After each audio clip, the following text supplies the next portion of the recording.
Wait करी थी जब आपको मिलेगी 10 साल से बनाया करेंगे। 10 साल जी 10 साल। पहले इन्वेस्टमेंट करना चाह रहे हैं।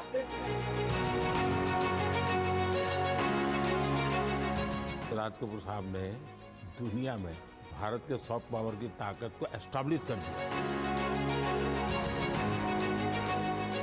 तो कभी अभी आप लोग कैमरे के सामने नहीं उठना चल रहे हैं।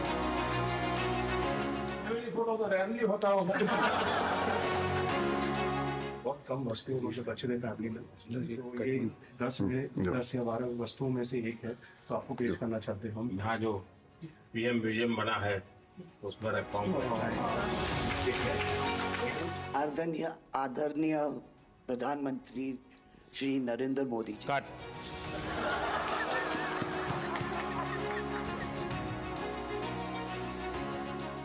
पिछले हफ्ते जो हमारी व्हाट्सएप फैमिली ग्रुप है, हमें एक हफ्ते से सिर्फ ये डिसाइड करें कि हम कैसे आपको कहेंगे प्राइम मिनिस्टर जी, प्रधानमंत्री जी। रीमा बुआ मेरे को रोज फोन करके पूछ रही है क्या मैं ये बोल सकती हूँ, क्या मैं ये वो बोल सकती हूँ। मैं भी आपका परिवार का हूँ भाई, आपको जो मर्जी पड़े वो बोलिए। बहुत अच्छा रट के आदरणीय प्रधानमंत्री श्री नरेंद्र मोदी जी। कट।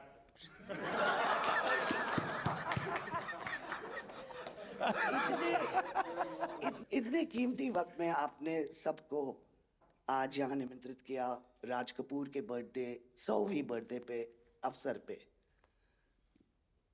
हम आपका शुक्रिया अदा करते हैं। और पापा की पिक्चर के गाने की 2 लाइन याद आ गई। मैं ना रहूंगी, तुम ना रहोगे, लेकिन रहेंगी निशानियां। वाह।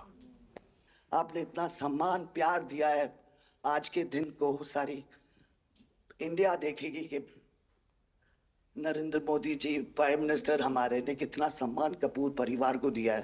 राज कपूर साहब का से बहुत बड़ा योगदान है जी, आपका स्वागत करने का अवसर मिला। और राज साहब का 100वां जन्मदिन यानी हिंदुस्तान की फिल्म इंडस्ट्री की स्वर्णिम यात्रा का वो कालखंड है जी। अब 1947 नीलकमल, अब 2047 को हम जा रहे हैं। 100 साल की एक प्रकार से जब यात्रा बनेगी तो कितना बड़ा देश को कंट्रीब्यूशन है। आजकल हमारे यहाँ डिप्लोमेटिक वर्ल्ड में सॉफ्ट पावर इसकी बहुत चर्चा होती है कि भाई जिस जमाने में सॉफ्ट पावर शब्द का जन्म नहीं हुआ होगा, शायद राज कपूर साहब ने दुनिया में भारत के सॉफ्ट पावर की ताकत को एस्टैब्लिश कर दिया था। यानी एक बहुत बड़ी भारत को उनकी सेवा थी। रणबीर के साथ हुआ है, वो गाड़ी में बैठा था और एक रशियन टैक्सी ड्राइवर था और उसने बोला कि are you from India? And he was singing a song, I am Raj Kapoor's grandson। से बेटा मैंने कहा था कि मैं उनका पोता हूं, तो हमेशा मुझे फ्री टैक्सी रख फ्री हो जाती है। एक काम हो सकता है क्या, खास करके सेंट्रल एशिया, कोई ऐसी फिल्म बने जो वहाँ के लोगों के दिल दिमाग पर राज साहब आज इतने सालों के बाद भी, यानी आज भी उनका पूरा कंट्रोल है। मैं बताता हूँ जी, आज छोटे बच्चों को भी सिखाते गाने। हाँ, यानी उनके जीवन में प्रभाव है। मुझे लगता है कि सेंट्रल एशिया में बहुत बड़ी ताकत है जी।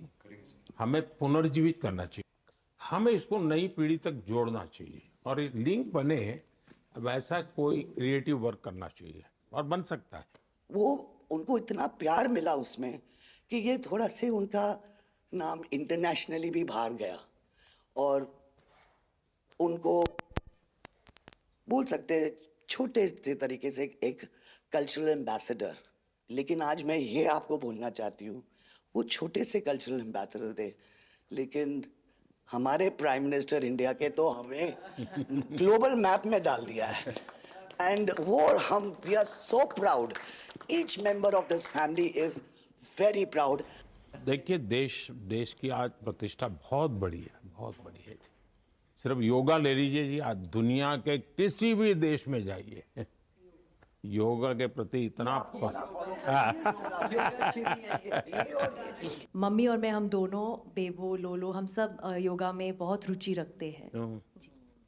वैसे मैं दुनिया के जितने लीडर से मिलता हूँ, लंच डिनर अगर साथ में है तो मेरे अगल बगल में जितने भी हैं वो मेरे से योगा के लिए ही चर्चा करते हैं। एक छोटा सा ट्रिब्यूट है नाना जी के लिए। एक्चुअली दरअसल मेरा पहला फिल्म है एज अ प्रोड्यूसर, एंड मेरा सपना था कि मैं अपने फैमिली के साथ कुछ करूं, तो सब इस फिल्म में है। मैं एक चीज बोल सकती जी हूँ, बिल्कुल। ये वो ग्रैंडसन है, राधा ग्रैंडसन्स, मेरे दोनों बच्चे, हैं, ये अपने नाना को मिले नहीं है हैं। और ये पिक्चर बना रहे हैं, और उनकी सब उस अरमान ने इतनी खोज की है इस हर चीज की, और उसमें थोड़ा बहुत just for him he is making. जो कुछ सीखे हम फिल्मों के माध्यम से, और जो माँ ने सिखाया मुझे, उनसे सीखे हम। देखिए, जब आप रिसर्च करते हैं ना, तो एक प्रकार से आप उसको जीते हैं जी, उस दुनिया को जीते हैं। तो आप बड़े भाग्यवान हैं जी कि भले आपने नाना जी को देखा नहीं, लेकिन नाना जी को जीने का आपको अवसर मिल रहा है। जी बिल्कुल बिल्कुल, ये बहुत बड़ा सपना है मेरा, और I am really thankful, full family is part of this. मुझे याद है हमारे यहाँ इनके फिल्मों की ताकत क्या थी। जनसंघ का जमाना था और दिल्ली का चुनाव था, तो चुनाव में जनसंघ के लोग हार गए। तो अडवाणी जी, अटल जी ने कहा, यार चुनाव तो हार गए, क्या करेंगे, तो चलो बोले मूवी देखते हैं। तो वो मूवी देखने गए, राज कपूर साहब की मूवी फिर सुबह होगी। जनसंघ के दो नेता पराजय के बाद जाते हैं और मूवी देखते हैं फिर सुबह होगी, और आज फिर सुबह हुई। मैं चाइना में था, आपके पिताजी का एक गाना था, उसको वो प्ले कर रहे थे। तो मैंने मेरे साथियों को कहा, मैंने कहा इसका मोबाइल फोन पर रिकॉर्डिंग करो। मैंने ऋषि साहब को भेजा था। अच्छा, और वो इतने प्रसन्न हो गए। इनफैक्ट अभी हाल ही में आप आई थिंक अफ्रीका गए थे, और वहाँ भी मैंने एक क्लिप देखा था, आप एक जवान के साथ खड़े थे और वो उस टाइम मेरा गाना गा रहे थे। समझा, पर मैंने वो क्लिप देखा था और काफ़ी लोगों ने मुझे भेजा था और सब लोग बहुत खुश हो गए। बट एक चीज़ मैं कहना चाहूँगी, गाना जो है, जो दुनिया को यूनाइट करता है, स्पेशली जो हिंदी गाने होते हैं, मतलब लोग गाते ही रहते हैं, शायद शब्द उनको समझ में ना आए। और ये मैंने काफ़ी देखा जब हम ट्रैवल करते हैं, खास करके of course with Raj Kapoor songs, but even now I think एक जो एक स्पेशल फीलिंग और एक सेंटिमेंट होता है हमारे गानों में, सब लोग बहुत इंस्टेंटली कनेक्ट करते हैं। और उसी के साथ एक क्वेश्चन था आपके लिए, क्या आप गाने सुन पाते हैं? मैं सुन पाता हूँ, क्योंकि मुझे अच्छा लगता है। कभी मौका मिल जाए तो मैं जरूर सुन लेता हूँ। आप पहले प्रधानमंत्री हैं जिससे मैं मिला हूँ, और आपने आंखों में आंख लगा के इतने मतलब पर्सनली हमसे मिले हैं, और 2 बार मिले हैं। आप में इतनी अच्छी एनर्जी है और आप इतनी मेहनत करते हैं, और आप जो करते हैं मैं आपको कंग्रेचुलेट करना चाहूँगा, और thank you for opening your doors, और हम सबसे मिलने के लिए और इतने एक्सेसिबल होने के लिए। तो बहुत बहुत शुक्रिया। मैं आपके पिताजी को मिला हूँ, और मैं सोच रहा था कि आज मुझे 3 पीढ़ी को मिलने का मौका मिलेगा, लेकिन आप लाए नहीं तीसरी पीढ़ी को। They're all big actors. We are not in the creative field. My children are trying level best. That we would be invited by the Prime Minister. मतलब पापा थैंक यू।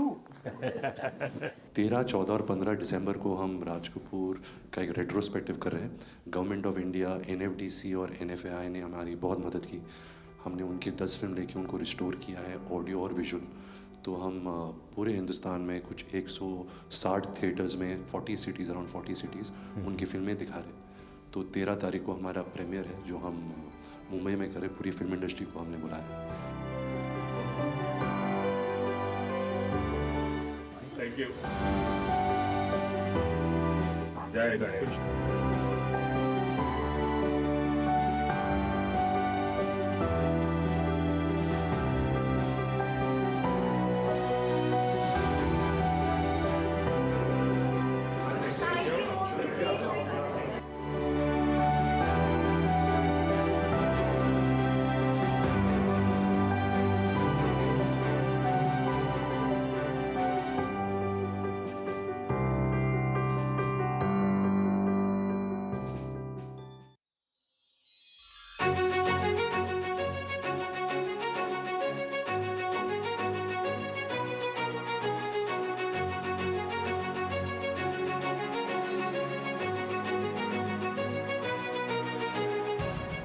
हफ्ते से सिर्फ ये डिसाइड करें कि हम कैसे आपको कहेंगे प्राइम मिनिस्टर जी, प्रधानमंत्री जी।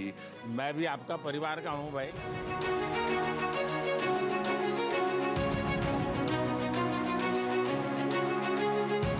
वेट करी थी जब आपको मिलेगी 10 साल से बनाया करेंगे। पहले इन्वेस्टमेंट करना था भाई।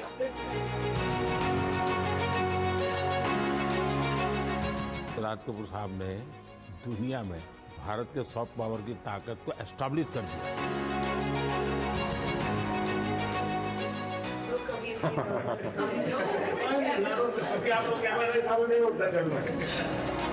तो कभी फोटो तो रैरली होता होगा।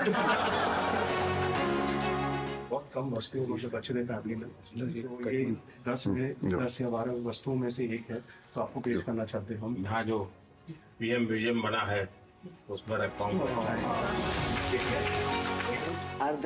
आदरणीय प्रधानमंत्री श्री नरेंद्र मोदी जी। कट।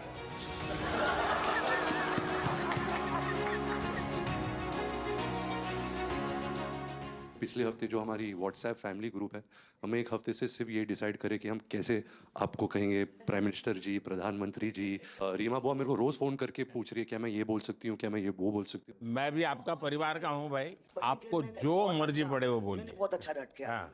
आदरणीय प्रधानमंत्री श्री नरेंद्र मोदी जी। कट।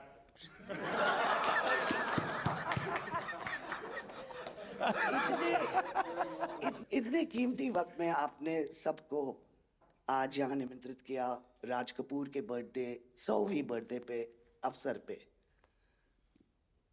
हम आपका शुक्रिया अदा करते हैं। और पापा की पिक्चर के गाने की 1-2 लाइन याद आ गई। मैं ना रहूंगी, तुम ना रहोगे, लेकिन रहेंगी निशानियां। वाह। आपने इतना सम्मान प्यार दिया है, आज के दिन को सारी इंडिया देखेगी कि नरेंद्र मोदी जी प्राइम मिनिस्टर हमारे ने कितना सम्मान कपूर परिवार को दिया है। राज कपूर साहब ऊपर का से- बहुत बड़ा योगदान है जी। आपका स्वागत करने का अवसर मिला और राज साहब का 100वां जन्मदिन यानी हिंदुस्तान की फिल्म इंडस्ट्री की स्वर्णिम यात्रा का वो कालखंड है जी। अब 1947 नीलकमल, अब 2047 को हम जा रहे हैं। 100 साल की एक प्रकार से जब यात्रा बनेगी तो कितना बड़ा देश को कंट्रीब्यूशन है। आजकल हमारे यहाँ डिप्लोमेटिक वर्ल्ड में सॉफ्ट पावर इसकी बहुत चर्चा होती है कि भाई जिस जमाने में सॉफ्ट पावर शब्द का जन्म नहीं हुआ होगा, शायद राज कपूर साहब ने दुनिया में भारत के सॉफ्ट पावर की ताकत को एस्टैब्लिश कर दिया था। यानी एक बहुत बड़ी भारत को उनकी सेवा थी। रणबीर के साथ हुआ है, वो गाड़ी में बैठा था और एक रशियन टैक्सी ड्राइवर था और उसने बोला कि are you from India? Oh, and he was singing a song, I am Raj Kapoor's grandson. से बेटा मैंने कहा था कि मैं उनका पोता हूं, तो हमेशा मुझे फ्री टैक्सी फ्री हो जाती है। एक काम हो सकता है क्या, खास करके सेंट्रल एशिया, कोई ऐसी फिल्म बने जो वहाँ के लोगों के दिल दिमाग पर राज साहब आज इतने सालों के बाद भी यानी आज भी उनका पूरा कंट्रोल है। मैं बताता हूँ जी। आज छोटे बच्चों को भी सिखाते गाने। हाँ, यानी उनके जीवन में प्रभाव है। मुझे लगता है कि सेंट्रल एशिया में बहुत बड़ी ताकत है जी। हमें पुनर्जीवित करना चाहिए, हमें इसको नई पीढ़ी तक जोड़ना चाहिए और एक लिंक बने, वैसा कोई क्रिएटिव वर्क करना चाहिए और बन सकता है। वो उनको इतना प्यार मिला उसमें कि ये थोड़ा से उनका नाम इंटरनेशनली भी बाहर गया और उनको बोल सकते हैं छोटे से तरीके से एक कल्चरल एम्बेसडर। लेकिन आज मैं ये आपको बोलना चाहती हूँ, वो छोटे से कल्चरल एम्बेसडर थे, लेकिन हमारे प्राइम मिनिस्टर इंडिया के तो हमें ग्लोबल मैप में डाल दिया है। एंड वो हम we are so proud, each member of this family is very proud. देखिए देश की आज प्रतिष्ठा बहुत बड़ी है, बहुत बड़ी है। सिर्फ योगा ले लीजिए जी, आज दुनिया के किसी भी देश में जाइए, योगा के प्रति इतना मम्मी और मैं, हम दोनों, बेबो, लोलो, हम सब योगा में बहुत रुचि रखते हैं। वैसे मैं दुनिया के जितने लीडर से मिलता हूँ, लंच डिनर अगर साथ में है तो मेरे अगल बगल में जितने भी है वो मेरे से योगा के लिए ही चर्चा करते हैं।